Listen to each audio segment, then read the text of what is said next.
আসসালামু আলাইকুম। আপনারা দেখছেন আমি এখন বর্তমানে ধানমন্ডি 32 নম্বরের ঠিক বিল্ডিং এর ছাদের উপর দাঁড়িয়ে আছি। তো আজকে কিন্তু আপনাদেরকে দেখাবো ধানমন্ডি 32-এর সর্বশেষ অবস্থা। এখন আছে আমি 3 নম্বর বিল্ডিংটার নিচতলায়, যে সবচেয়ে পিছনের যে বিল্ডিংটা, এটা একটা বড় হল রুমের মতো। এটা দেখতে পাচ্ছেন, বিশাল বড় একটা হল রুমের মতো। আর এই পাশ দিয়ে সম্ভবত এটা লিফট, সম্ভবত এটা, হ্যাঁ লিফটের জায়গা সম্ভবত।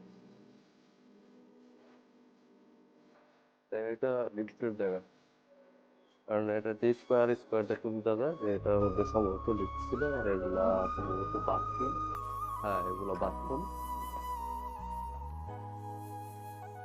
হ্যাঁ এগুলো বাথরুম।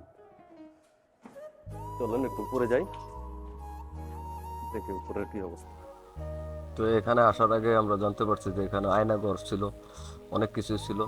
তো আমার হলো গুজব বাঙালি, গুজব ছড়াই দিলাম যে এখানে আয়নাঘর ছিল। আসলে এখানে আয়নাঘর বলতে কিছুই ছিল না, সব হলো গুজবে বাঙালি। এই হলো অবস্থা।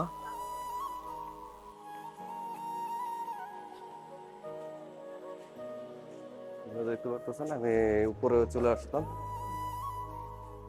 ভাই কিছু আছে নেওয়ার মতো? কিছু আসেনি নেওয়ার মতো? নাই তো কিছু, আর আগে আওয়ার দরকার ছিল। আমরা হ্যাঁ হ্যাঁ হ্যাঁ এছাড়া আর কিছু নেই। আর নাহলে স্যাটেলাইটে যাওয়া যায় না, এটা একটু চেষ্টা করতে হবে।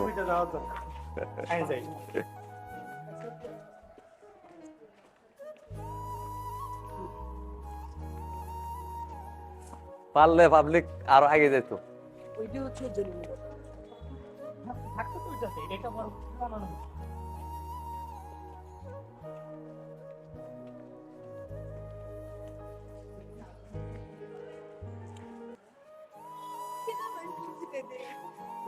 এটা তো একটা হল রুমের মতো। হ্যাঁ হল রুম। হ্যাঁ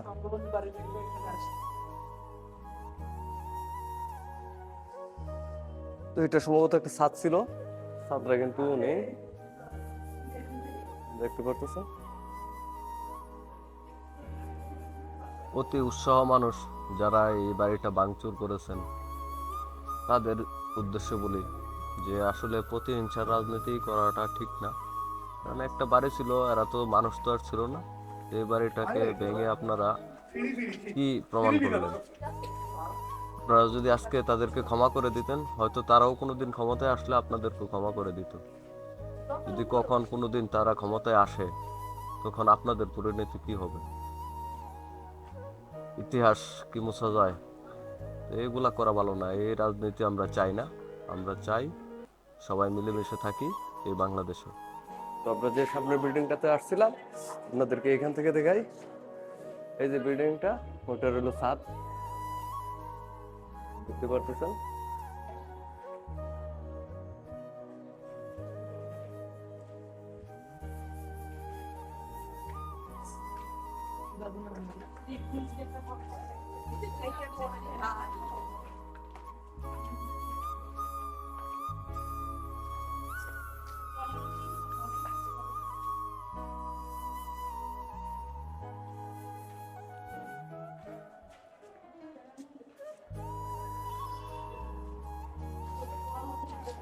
এখানে আর একটু উপর থেকে যদি দেখাই, এই যে হলো সামনের বিল্ডিংটা, তার মানে তিনটা বিল্ডিং টোটালি হলো এই একটা বিল্ডিং।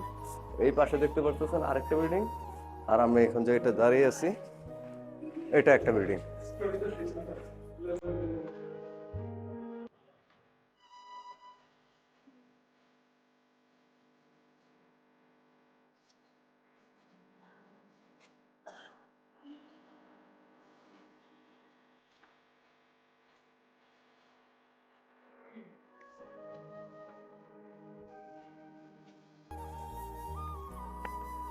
এটা এবং লাস্ট ফাইনাল ফাইনাল তারপরে দেখতে পাচ্ছেন। ও এগুলাতে সম্ভবত আর আসবাবপত্র ছিল, ফার্নিচার ছিল, এগুলা কিন্তু আগুনে পুরো ছাই হয়ে গেছে, কিছুই কিন্তু অবশিষ্ট নেই। এখানে কারেন্টের তারগুলো কিন্তু তো খুলে নিয়ে গেছে।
এটা রিক্সে আছে, কেউ স্লিপ কাটলে সমস্যা হয়ে যাবো।